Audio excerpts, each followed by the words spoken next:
Welcome to the John and Heidi Show podcast. John and Heidi. Here's John and Heidi. Thank you for listening to the John and Heidi Show on a Wednesday. Hey, baby, how you doing? I am wonderful. And yourself? Good. We're halfway through the month. Actually, a little over halfway through the month of February because it's the 15th, but it's a short month. So. Do you know what today is? What is today? Half-price chocolate day. What are you talking about? It's the day after Valentine's Day. Oh, all the I see chocolate what goes you're on saying. sale. I got you now. Go and get delicious boxes of heart-shaped chocolates for half price. We'll talk about what the you got to get there early because I'm going to buy them all out. We'll talk about the official what's going on today here in just a little bit. 15th of February, we're going to be talking with Dr. Robert Marx, talking about the Deadly Prescription. So he's got a novel. We're going to be chatting with him about that here later in the program. Also, 35% of people placing personal ads are married. Shame on you people. I've heard that. That's terrible. Researchers have also found that human sweat contains potent agents that fight off germs and infections. Okay. So if you want to stay healthy, just get a little sweaty, apparently. A couple of interesting things to learn right there. I guess so. There you go. Thanks for listening to the John and Heidi Show. John and Heidi. Today is a special day, Heidi. Do you know what today is? What is today, John? Thought you'd never ask. It's Wednesday, February the 15th. Today is Angelman Syndrome Day today. I don't know what that is exactly. I don't know. Angelman? Angelman? I don't know what it is. Anyway, it's also Lupercalia. See, I should probably have somebody sound all these things out for me. It's National Gumdrop Day today. I knew that one. See, I can say all of those words. National Gumdrop Day. Very that's good. National Hippo Day today as well. So I'm not sure. Today's the day to go pet a hippo, maybe? I don't know. It is Random Acts of Kindness Day. It's Remember the Maine Day. It is Susan B. Anthony Day. And it is Westminster Dog Show Day. And it is half-price chocolate day. That's Heidi's made-up holiday. Because she says that all the It does. Valentine's stuff is on The sale. yummy chocolate all goes on sale. So, but they're not necessarily half price just because they're on sale. Oh, yeah. So maybe you're going to officially have to call it like discount chocolate It is day. half-price chocolate day. Don't listen to her. She doesn't know what she's talking about. And then the leftover stuff in about 3 days goes to 75% off. Believe me, I know this. My wife. Thanks for listening to the John and Heidi Show. John and Heidi. Hey, it's John from the John and Heidi Show. Join me and my wife Heidi at 80s in the Sand, a week-long 80s event this November 11th through the 18th in beautiful Punta Cana. That's in the Dominican Republic. You'll get to meet and listen to 80s bands like Loverboy, Starship, Howard Jones, and many more. Plus, meet 80s icons from the movies like Anthony Michael Hall, Andrew McCarthy, and several others. Get all of the details at 80sinthesand.com. Use promo code RADIO to get a $200 immediate refund per person. That's 80sinthesand.com, promo code RADIO. John and Heidi. You know it's true because you heard it on the radio. You think you got money troubles? Well, whatever it is, it ain't nothing. It ain't nothing compared to this Frenchman. I mean, take a listen to this. A car salesman in Nantes, France, which is just fun to say, France. has sued the government because he's allergic to money. Oh, my goodness. Serge Boza claims in his lawsuit that the ink that the French government is now using for printing their currency makes him sick. He is seeking damages for past illnesses and wants the government to change their ink. What do you think of that? Well, I mean, you can't get by. Well, just use a debit card. Yeah, I'm thinking. Why do you need money? I don't know. Just use your debit card. Or wear gloves if you can't touch the money. I don't know. But he thinks that the whole country should switch over their entire monetary system. It's not for like him. they must have just recently changed their ink. I don't know. But what would they have switched it to? I don't know. That he could be allergic. I don't know. That just seems kind of bizarre to me. So Serge Boza from Nantes, France, needs a special kind of ink because he's allergic. Do you remember we talked about a lady that was allergic to technology?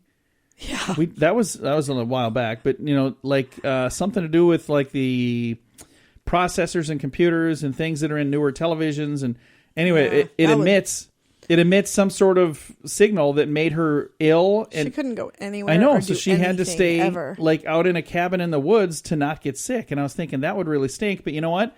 I think this guy might have it even worse. Think about how many times. No, all he has to do is use plastic. Yeah, I don't know, but there's money all around you. You can touch a bill and get sick. I don't know. Don't touch it. Maybe she has it worse. I don't know. Either way, You know it's true because you heard it on the radio. Well, she didn't because, she can't listen to it. But you heard it on the radio. John and Heidi. The John and Heidi Show is brought to you in part by the Keystone Treatment Center. This is your brain, and this is your brain on drugs. We share silly stories here on the program, but addiction is no joke. If you or someone you know suffers with an addiction to drugs or alcohol, make today the day you seek help. Call toll-free 844-204-1055. That's a toll-free number. Again, 844-204-1055. And this is your brain on drugs. In St. Augustine, Florida, police have arrested 46-year-old Tina Williams for apparently caring more about the safety of her beer than her kids. Oh. She was stopped for running a red light. Officers came up to the car and found a 24-pack of beer strapped in the passenger seat with a seatbelt. Meanwhile, a 16-month-old child was unrestrained in the back seat. Also in the back seat, a 20-year-old, Amber Tedrick, the toddler's mother. Tina said she didn't know why the child wasn't restrained. She also refused to take a breath test, and a deputy found 2 metal pipes commonly used for smoking drugs. Yeah, shocker. She was charged with DUI, child abuse, possession of drug paraphernalia, and driving without a license. But the good news is the beer was unharmed. So that's super. That beer was safe. Everything else was not so safe, but the beer was safe. So, she's got that part covered. Oh, boy. Coming up, we have your moment of duh. That is on the way on the John and Heidi Show. Now your moment of duh. Las Vegas police have accused Alejandro Martinez of robbing a pizza parlor. How do they know it was him? What led them to the suspect? Well, before pulling off the heist, Martinez asked for a job application. When he felt the moment was right, he put down he put down the pen and pulled out a gun and took off with the cash. What he forgot to take with his was application. The job application that he put his real name and real address what a dummy. on. I know. Wouldn't you have put fake information on there? You'd think so, but he clearly wasn't thinking and maybe is just an idiot. That's probably apparently the case because why else would you do that? You don't rob anybody. I mean, just don't do that. Maybe he really thought he had a shot at the job. I'm like, no. He's filling out the thing. Why'd you leave your last job? Well, because I robbed that place too. I have no idea what the heck that guy... you're just not thinking. If you do something like that, you're not thinking. That's why we call this segment the moment of duh. We have your scoop of the day on the way. The scoop of the day is brought to you by Wells Blue Bunny. If you want delicious ice cream, be sure to look for the Blue Bunny. Sure to have your favorite flavors.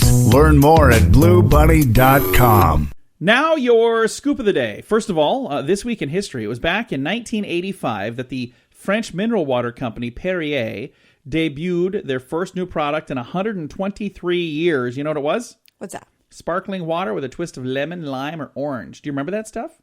I remember that. Back in the 80s. It was 1985. Mm-mm. The ones that I remember were the New York Seltzer water. Oh, yeah, New Remember York that? Seltzer, but that's not Perrier. No, but it was that these guys came out.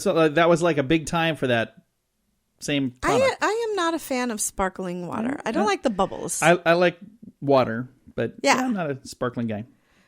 Hey, we talked on Tuesdays with Charlie yesterday about shooting fireworks and having your ashes in there. Remember that? That's awesome. So I was telling you that Hunter S. Thompson, that's what he had. So I've got the story here. I want to share the whole story. Last week, it was revealed in documents filed by Johnny Depp's business manager that Johnny Depp spends an astonishing $2 million a month. $2 million a month. Amongst the examples of his excess spending, $75 million was spent on 14 different homes, $18 million on a luxury yacht, $30,000 per month on wine. Well, I could see that. I mean, guy's got a drink. So $30,000 a month on wine. Maybe he's stocking a wine cellar. Plus, here's the part that we talked about yesterday. Hunter S. Thompson, who is Johnny Depp's hero. He was an author. The movie Fear and Loathing in Las Vegas was based on his life. Johnny Depp spent $3 million on fireworks and explosives to shoot Hunter S. Thompson's ashes out of a cannon over Aspen, Colorado. So he, spent $3 million bucks. Yeah. Fireworks would be cooler. Here's the thing, though. Hunter S. Thompson had written about this, saying that's, he was being a wise guy when he did it, I think. But But he said that's what he wanted to have done. So Johnny Depp had the funds to do. He's like, I'm going to do that. That's what he wanted. So I was like, wow. So that guy spends a lot of money. That's a ton of dough.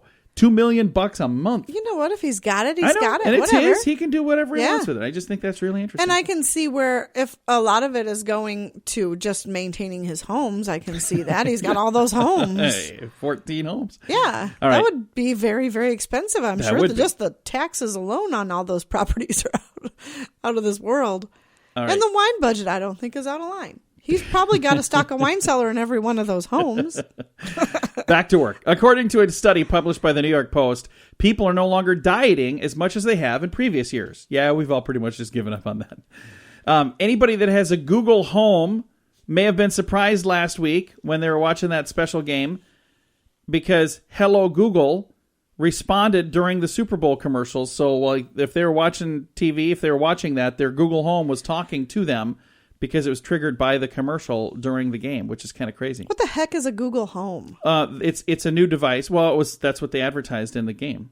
So it's something that we don't have because we're poor people. So I wouldn't buy one anyway. Do you really No, want we don't really Google need having that. control over what happens in your house by Probably just not. what they say on a television? I don't know. That's like Halloween 3. Is that what it was? Remember those creepy masks I that those don't. kids were wearing, and then they played a certain commercial, and all those kids went crazy? Oh, see? See, Good idea Google for a movie. could be working on that right now, and everybody's putting the devices in their homes willingly, and then one day everyone's going to snap, and we're going to be the ones Okay. who have to defend the nation. Just so you know, this is just Heidi talking. No truth to any of that. You watch. Can I When please get back to When it work? happens, everybody's going to say, Heidi totally called this She on the predicted radio. that. She was probably drunk when she did it, too. Hey, there's a new dating app that helps people find love based on things they both hate. So Oh, I hate see? this. I hate that, too. Wow. I would Then we have love a each much other. easier time filling out that dating profile than filling out the profile of the things that I like. People ask me what I like to do. I'm like, I don't know. But I could go on for days of things that I do not like to do. And our final story, Heidi. 45% of U.S. broadband households are very concerned about unauthorized access regarding smart home devices. We just kind of talked about that. See? See, there you go. So 45% of America agrees with Telling you. ya. Yeah. All right. Thanks for listening to the John and Heidi Show. John and Heidi. Radio advertising works. When it's done right, it works even better. There are many things you can do to get a better response, and shouting sale really isn't the best thing, believe it or not. Did you know that when you put words to music, they're 9 times more memorable? If you're trying to get people to remember your company, consider a jingle. We work with one of the very best jingle companies in the business, and we'd love to use music to help you grow your company. Learn more and hear examples at RadioReallyWorks.com. That's RadioReallyWorks.com. John and Heidi. Thanks for listening to the John and Heidi Show. We've got a special guest joining us today. We've got an author, Dr. Robert Marx. Now, he's a renowned surgeon, a researcher, and an award-winning medical writer, and now he's got a novel out. Dr. Robert Marx has transformed his real-life battle to expose Big Pharma's deceptive label practices into a page-turning suspense novel called Deadly Prescription. And we've got him on the line right now. Dr. Marx, how are you? Very good. Thank you for having me. Well, we're glad to have you on the program here. So how long did it take to put this novel together? About 1 year. So some of the stories in Deadly Prescription are based on real events, aren't they? Oh, indeed. I often say it's ripped for reality. Yes, many of the scenes are caricatures of what really went on in the courtroom and some of the behind-the-scenes medical issues. And when you say behind the scenes, these are things that the average person doesn't even realize this stuff is happening, do they? Unfortunately not. There's a lot of things that go on with the FDA and how drugs are introduced to the FDA that the public is not aware of and probably should be. So, Dr. Marx, what was it that got you interested in exposing Big Pharma? What was it that made that topic interesting to you? Well, to make a somewhat long story short, in 2003, I was the one who discovered that many of the osteoporosis drugs and a few of the cancer-producing drugs were producing dead bone in the jaws, now called drug-induced osteonecrosis. I brought that to the attention of the respected pharmaceutical companies and was disappointed to see that their research was very sloppy. They didn't identify it in their researches. They didn't even look for it. They denied the complication. They trivialized it. And they put out a whole campaign to deny it and to, castigate people who were publishing on it. Wow. Again, visiting right now with Dr. Robert Marx, the author of a book called Deadly Prescription. He's also a oral and maxillofacial surgeon. Am I saying that right? You're one of the few people who did say it right. Yes. What we essentially are is a hybrid specialty between medicine and dentistry. We basically handle a lot of the conditions from trauma and tumors from just below the brain to above the collarbones. I myself do head and neck cancer surgery and a lot of stem cell research today.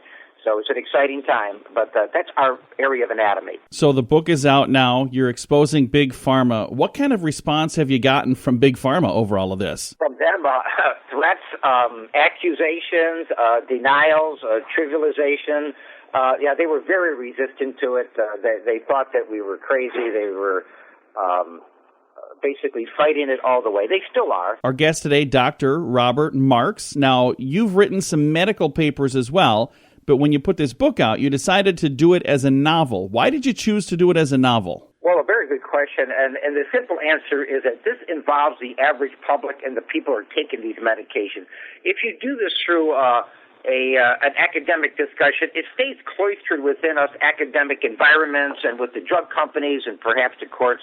And the people really taking these medications, the ones that are affected, are unaware what's going on behind the scenes. So I thought in an entertaining fashion, we could present this, and the average person who takes these medications would benefit from it more. I like that. As a novel, the average person can actually understand what's going on. So can you give us a little bit of info about the book without giving everything away? What happens in Deadly Prescription? Yes, it involves a murder mystery where the protagonist, who happens to be an oral and maxillofacial surgeon, because that's what I know about, figures out how these medications are affecting people and how this murder unravels literally with probably 5 strong suspects. 1 Russian hitman, 2 CEOs of drug companies who have good motive, 2 sleazy lawyers, and a justifiably jealous husband. Well, that's really cool. So the main character does exactly what you do. So when you put this together, was that based on you, or was it based on anyone in particular? Probably based on my alter ego in a way. Yes, it is kind of like the semi-hero of the story, but the real heroes in the story are the medical history, where we bring about how Black Plague, rabies, and even mad cow disease plays into this, and how the protagonist figures out what is happening and who actually did the murder. In the book, Deadly Prescription, there's some actual courtroom dialogue. Is any of that actually ripped from reality as well, things that you went through with Big Pharma? Oh, yes, it indeed was. Probably the very best humor I ever got off in my life was in the middle of the court, and I'm not sure how that happened.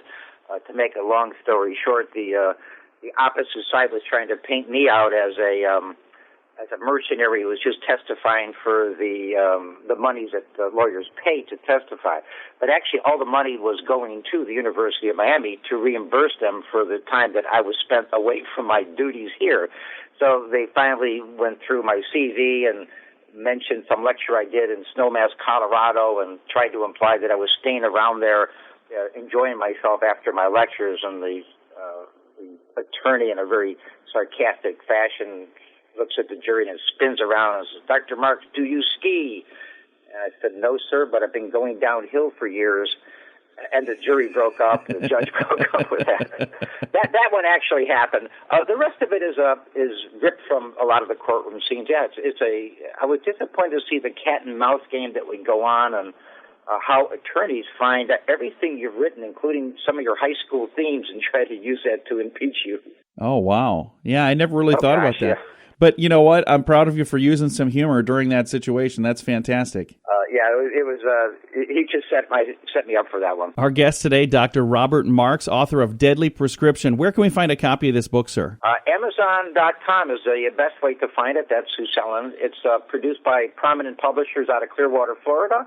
And you can just Google deadlyprescription.com or just go to Amazon.com. It's there. Thank you so much for taking some time to chat with us today. I appreciate it a bunch. Well, you're welcome, and thank you for having me, and I hope your readers enjoy the book. The book is called Deadly Prescription, and our guest today has been Dr. Robert E. Marx, and his website, deadlyprescription.com. Thanks for listening to The John and Heidi Show. John and Heidi. Are you looking for senior care for your mom or dad but don't know where to start? No one knows your loved ones better than you do, and no one knows senior living better than A Place for Mom. They've helped thousands of families find the right place for their loved ones. The Senior Living Advisors at A Place for Mom partner with thousands of families every month, listening and offering local knowledge and advice to help find the best senior living communities across the country. Call 1-800-471-5173. That's 1-800-471-5173. John and Heidi. Fun fact for you, Heidi. What's that, John? I think we've talked about this before, but the Amman, Jordan, that city, used to be called Philadelphia. Oh. That was its former name. Fun fact for you, Heidi. What's that, John? The average adult in one day speaks about 48,000 words. I think I might speak more than that. You and our son. We do that in one conversation. We also, on average, exercise 7 million brain cells and take 23,000 breaths and laugh only 15 times. I'm way above average. Your heart for beats laughing. 104,000 times, by the way. So there are your daily averages right there. I laugh way more than 15 times as well because we hang around each other and we crack ourselves We crack ourselves up. I mean, funny thing is, we are hilarious. just ask us. Fun fact for you, Heidi. What's that, John? The Nile catfish swims upside down. Oh. That's an interesting thing. And our final fun fact for you, Heidi. What's that, John? Table salt is made by driving water into a salt mine. So they pour water in there, and then they evaporate the brine that is formed, leaving dry crystals that turn into granulated sugar-like substance, but it's salt. There you go. A couple of fun facts for you on a Wednesday. John and Heidi. This is Richard Lustig, the world's first and only 7-time lottery game grand prize winner. Since I endorsed Lottolicious, I have won something every single draw. They do all the work. You don't have to worry about running to the store to buy your tickets. They take care of all that. So if you're looking for the best way to play the lottery, to give yourself the best chance of winning, go to RadioLottoPool.com and join today. Again, that website is RadioLottoPool.com. John and Heidi. Thank you for listening to the John and Heidi Show on a Wednesday. It's the day after Valentine's Day. Heidi was talking about earlier that it's Discount Chocolate Day. It's probably also like Discount Flower Day today, do you think? I've got, right now, 13 things your florist won't tell you. And I don't know. I'm not going to try to upset any florists with this. I'm just reading the list from Reader's Digest. So don't blame me. Don't kill the messenger. But they say, sure, you can call those places, the 1-800 people or the Teleflora people, but all they're really doing is charging you, and we're still the ones making the flowers. So that's kind of interesting. Next, most flower shops restock on Monday mornings, so that's the time to place an order. Fridays and Saturdays, they say, are good days to ask for a special, because those are when the flowers are not as fresh. Out of preservatives, try this. The little packet they pour in there? Yeah. They say you can also use 7-Up. 3/4 water and 2 or 3 drops of bleach. So there you go. I was told you could throw an aspirin in there. I don't know why I'm thinking that's in what case I your was flower told. has a headache. Oh, yeah. Yeah, probably not. They say ask for a discount price. A lot of florists give discounts for all kinds of things like senior citizens, professional groups, customers they like, service members, a lot of different reasons. So ask, what kind of discounts do you have? And that might actually help you. Do you have a cheapskate discount? Because that's what I am. They say the trick to making flowers last, cut the stems at an angle and change the water every other day and use that little preservative. And they say do not use copper pennies because apparently there's a rumor that, if you throw pennies in there, but they say, that's not going to work. Don't forget to wash your vase with soap when you change the water. Otherwise, the bacteria will cling to the sides and contaminate the new water. How fresh is your rose? Look closely at the bottom of the blossom. See how many outside petals have been removed. The more ripped petals you see, the older it is. They say a cheap glass vase that came with your bouquet, most people will gladly recycle it if you return it to them because they're saying, hey, you don't want to have those things stacked up anyway. Fruit is the enemy. Keep fruit and flowers separate from each other. What else? Yes, your beautiful flowers look beautiful in the window, but if you put them in the window, they're going to die a whole lot quicker from that sunlight. So there you go. A couple of fun little things from Reader's Digest about the flower people. So if you're a flower person, I hope you get a day off today because you deserve it. Valentine's Day is a busy day for them. It really is. So take a deep breath now. Thanks for listening to The John and Heidi Show. Only 2 in 10 Americans say they're ready for the unthinkable. Are you ready for a natural disaster? What would happen if you were not able to go out to get food for your family during extreme weather? How long would you be okay without power and without access to get more food? Wise Company has the ultimate emergency preparedness pack with enough emergency food kits for a week, or upgrade to be prepared for a month or longer. Call toll-free 888-552-3759. It pays to be prepared. Learn more at radiosavings.com. John and Heidi. If you have allergies, you could be in luck. I know that sounds weird, but having allergies might be beneficial to the brain, Heidi. New research shows people who have allergies are less likely to develop brain cancer. In a study published in the Journal of Cancer Epidemiology, Biomarkers and Prevention, they found more allergies a person has, less likely they are to develop these things called gliomas, the most common type of brain tumors. Experts are not even sure why there's a link, but they say it didn't matter what type of allergies they had, whether you were allergic to a pet or to a seasonal allergy or allergic to a certain kind of food. But if you had any kind of allergy, you had some sort of protective effect against brain cancer. I should be good then. Yeah, you're allergic to lots of stuff. I am. Allergic to me. That's why you're way over there. I'm not allergic to you. You're allergic to shrimp, though, which is kind of funny. I'm allergic to shrimp and I'm allergic to cats. Yeah. And I have seasonal allergies. And she's allergic to shrimpy cats. So, coincidence. Coming up, we're going to talk about the judge that you don't want. That's on the way. John and Heidi. A New York judge tossed out a $50 million lawsuit by Goldman & Sachs bond trader who contended the company fired him illegally for dating a coworker. Listen to the story. State Supreme Court Justice Beatrice Shanzrit ruled that Thomas R. Hudson was not fired for the girlfriend, but he said he was probably fired to keep him from getting a $5 million bonus that he would have received a few weeks after his termination date. $5 million bonus? Where So, did he work? Goldman Sachs. It was a $50 million lawsuit. So this judge, because the guy was suing for one reason, and he's like, that's not even the reason you were getting fired. You were going to get him a $5 million bonus if you stayed, so I'm tossing your case out of court. So he should have just sued for wrongful termination or something. And it was because of this and this. I don't know. Maybe I don't know. That just seems like that judge is like a no-nonsense judge. Well, that's okay. Yeah, I suppose. It's like, well, there you go. That happened in New York. Goldman Sachs. Are they even still around? I don't know. Apparently. If I don't they know. are, I want to know how to get on the payroll. $5 million bonus. $5 million bonus. Yeah. Around here, here's what your bonus is. You get a hug. Thanks for listening to the John and Heidi Show. John and Heidi.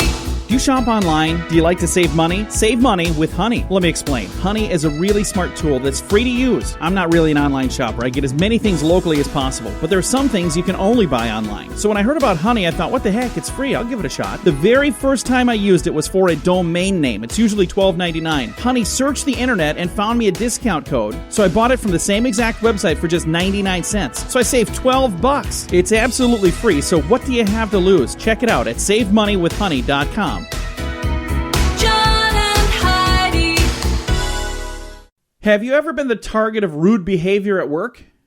If you have, beware. When a coworker is rude to you, you are more likely to lose your control and be rude to others in return. So it's kind of like, passing on that smile that you get, doing unto others. The same thing happens when you're doing down to others. When you're being mean and rude, then they're going to be mean and rude too. It says here from the University of Arkansas researchers, they say, put more simply, incivility begets incivility. Yeah, that's putting it much more simply. Rude behavior in the office is different from bullying. While bullying is openly hostile behavior that can include harassment and threats, rude or uncivil behavior includes put-downs, sarcasm, and condescension. It's less serious but can have a profound psychological effect on employees. They say companies really need to pay attention to this, if for no other reason than it can cost a lot of money. Estimates are that workplace incivility has doubled over the last 2 decades, and on average, it's cost companies about $14,000 per employee in annual, because of loss of production and work time annually.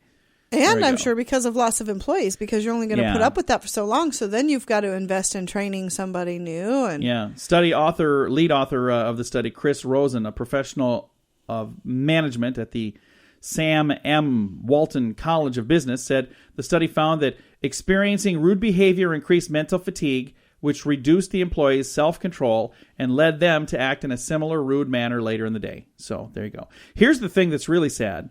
I think that I have been I've got the receiving end of this at a bank one time, because I saw the lady was having a kind of a heated looking conversation.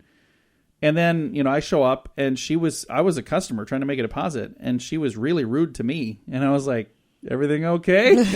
Because I'm just trying to make her smile, and she was not having it. I was like, okay, enough with the jokes. Let's just move on. Here's some money. I'm going to leave. I'm going to get the heck out of here. I'm going to go before somebody zaps me with a taser or something. I don't know what's going on in here.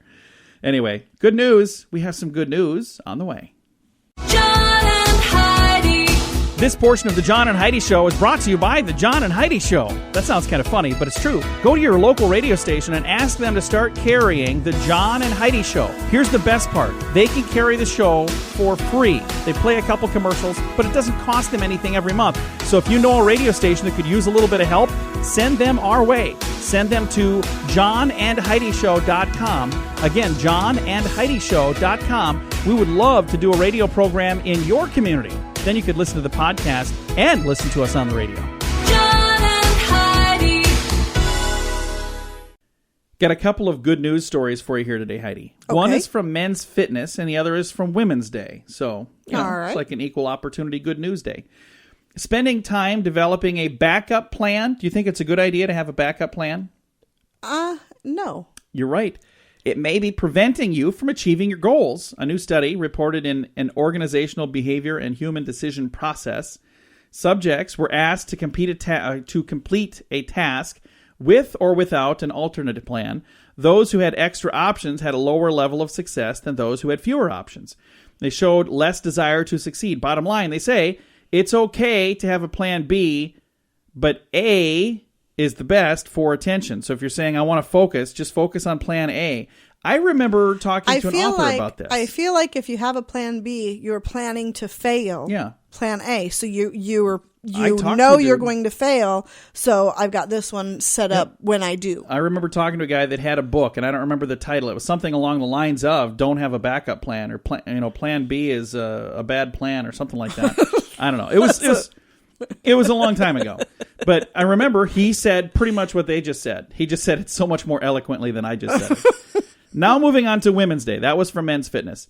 There's a convincing reason to opt for whole grains. Recent research published in the Journal of BMJ found that eating 90 grams of whole grains every day was linked to a lower risk of early death, from cancer to coronary heart disease to diabetes and other illnesses. That not sure how to reach this number. They say 2 slices of whole grain bread a day and a bowl of whole grain cereal, that equals 90 grams. So they're saying it's not hard to get these grains.